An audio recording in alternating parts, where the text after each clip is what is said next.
CM पद पर इस्तीफे को लेकर बढ़ा सस्पेंस।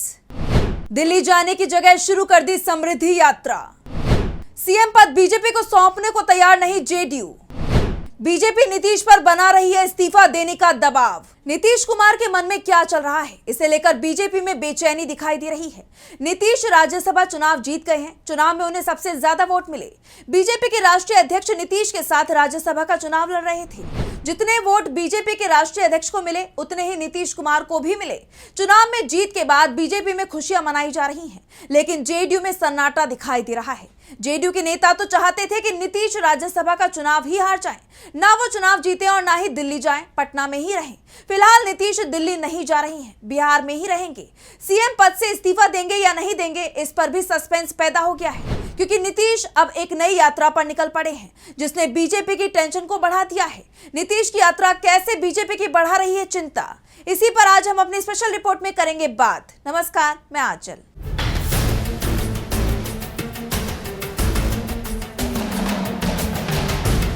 बिहार के मुख्यमंत्री नीतीश कुमार के मन में क्या चल रहा है, ये बात बीजेपी जानने की कोशिश कर रही है। जेडीयू भी ये जानना चाहती है, लेकिन नीतीश कुमार अपने मन की बात किसी को नहीं बता रहे हैं। वैसे भी नीतीश के बारे में कहा जाता है कि नीतीश कब क्या कर जाएंगे, ये तो काम पूरा होने के बाद ही दुनिया को पता चल पाता है। यहाँ तक कि नीतीश के करीबियों को ही पता नहीं होता कि नीतीश कब क्या फैसला ले लेंगे। अब देखिए, जब राज्यसभा चुनाव का ऐलान हुआ, तब जेडीयू की तरफ से संकेत दिए गए कि नीतीश के बेटे निशांत की सियासत में एंट्री होने वाली है, उन्हें राज्यसभा भेजा जाएगा। 4 मार्च तक ये खबर भी आ रही थी कि कभी भी निशांत जेडीयू कार्यालय पहुंचने वाले हैं, जहां वो पार्टी की सदस्यता लेंगे। लेकिन शाम को अचानक खबर आती है कि निशांत नहीं, बल्कि नीतीश कुमार जेडीयू के राज्यसभा उम्मीदवार होंगे। इसके बाद दावा यह किया गया कि नीतीश कुमार 10 मार्च को सीएम पद से इस्तीफा दे देंगे।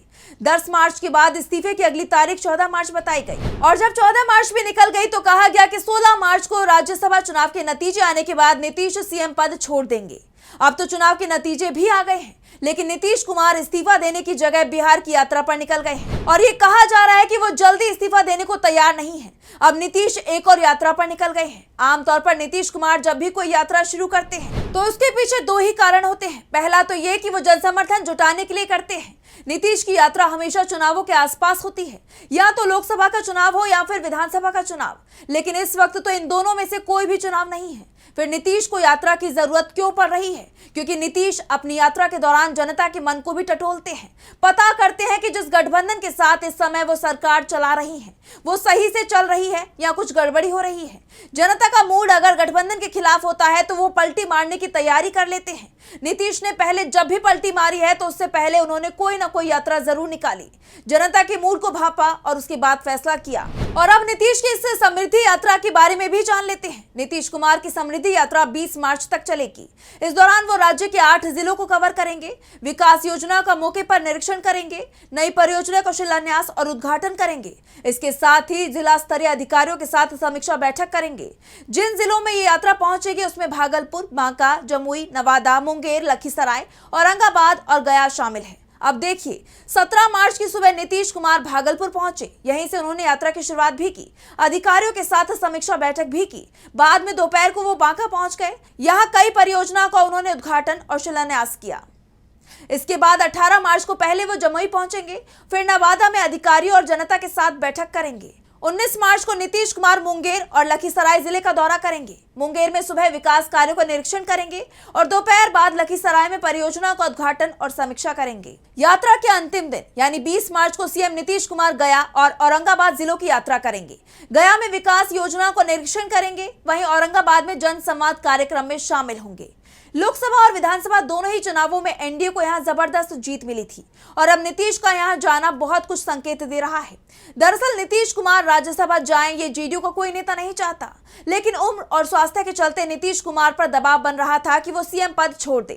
इससे पहले जब पिछले साल के आखिरी में बिहार में विधानसभा चुनाव हुए और एनडीए को बड़ी जीत मिली, तो बीजेपी ने नई सरकार में नीतीश कुमार से गृह मंत्रालय छीन लिया था, जो 20 सालों से नीतीश कुमार के पास था। जेडीयू भी गृह मंत्रालय छोड़ने के लिए इसलिए तैयार हो गई थी कि बदले में उसके हिस्से में वित्त मंत्रालय आ गया था। लेकिन जब ये खबर आई कि नीतीश कुमार से सीएम पद भी लिया जा रहा है, उसके बाद से ही जेडीयू में बगावत की स्थिति दिखाई दे रही है। नीतीश पर दबाव बनाया जा रहा है कि वो भले ही दिल्ली चले जाएं, लेकिन सीएम पद जेडीयू के पास ही रहना चाहिए। यानी एक तरफ बीजेपी नीतीश पर दबाव डाल रही है कि सीएम पद छोड़े और बीजेपी को ये पद सौंप दे। दूसरी तरफ जेडीयू है जो चाहती नहीं है कि नीतीश सीएम पद से हटे। अब नीतीश ने राज्यसभा जाने का फैसला कर लिया है तो जेडीयू चाहती है कि सीएम जेडीयू का बने। और जब निशांत कुमार ने जेडीयू में एंट्री मार ली तो जेडीयू के नेता चाहते हैं कि निशांत ही सीएम बने। दूसरी तरफ बिहार के डिप्टी सीएम सम्राट चौधरी ने खुद को सीएम मान लिया है। बीजेपी की तरफ से उन्हें सीएम प्रोजेक्ट किया जाना शुरू भी कर दिया गया है।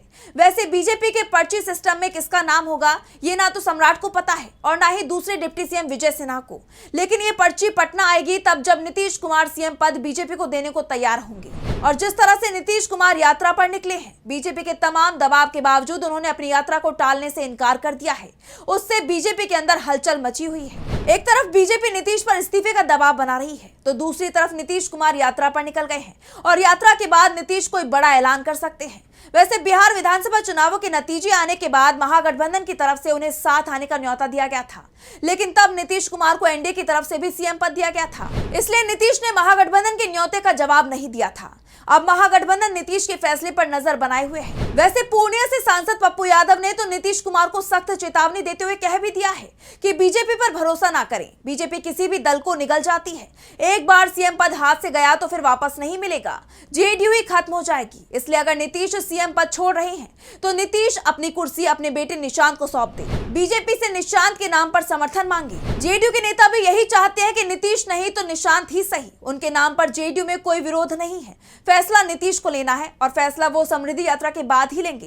क्या फैसला लेंगे ये सिर्फ नीतीश कुमार ही जानते हैं, क्योंकि महागठबंधन पूरी तरह से शांत दिखाई दे रहा है।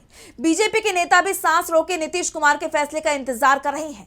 वो भी नीतीश पर दबाव बनाने का जोखिम उठाने को तैयार नहीं है, क्योंकि बीजेपी को भी डर लग रहा है कि अगर नीतीश पर दबाव बनाएंगे तो वो पलटी भी मार सकते हैं। महागठबंधन में जाएंगे तो महागठबंधन तुरंत ही उन्हें अपने साथ ले लेगा। नीतीश को बीजेपी छोड़ने को तैयार नहीं है, लेकिन सीएम पद पर जरूर वो नजर टिकाए हुए हैं। ऐसे में सवाल उठ रहे हैं कि क्या नीतीश बीजेपी को सीएम पद सौंपेंगे या फिर वो कोई बड़ा फैसला लेने वाले हैं। तो फिलहाल स्पेशल रिपोर्ट में बस इतना ही। वीडियो पसंद आए तो लाइक करें, साथ ही हमारे चैनल को सब्सक्राइब करें। नमस्कार। हमारे चैनल से जुड़े रहने के लिए YouTube पर टाइप करें DB लाइव, सब्सक्राइब बटन को क्लिक करें और बेल आइकन को दबाना न भूलें ताकि खबरें आप तक पहुंचती रहें। देखते रहिए DB लाइव, क्योंकि यहाँ हैं खबरें लगातार।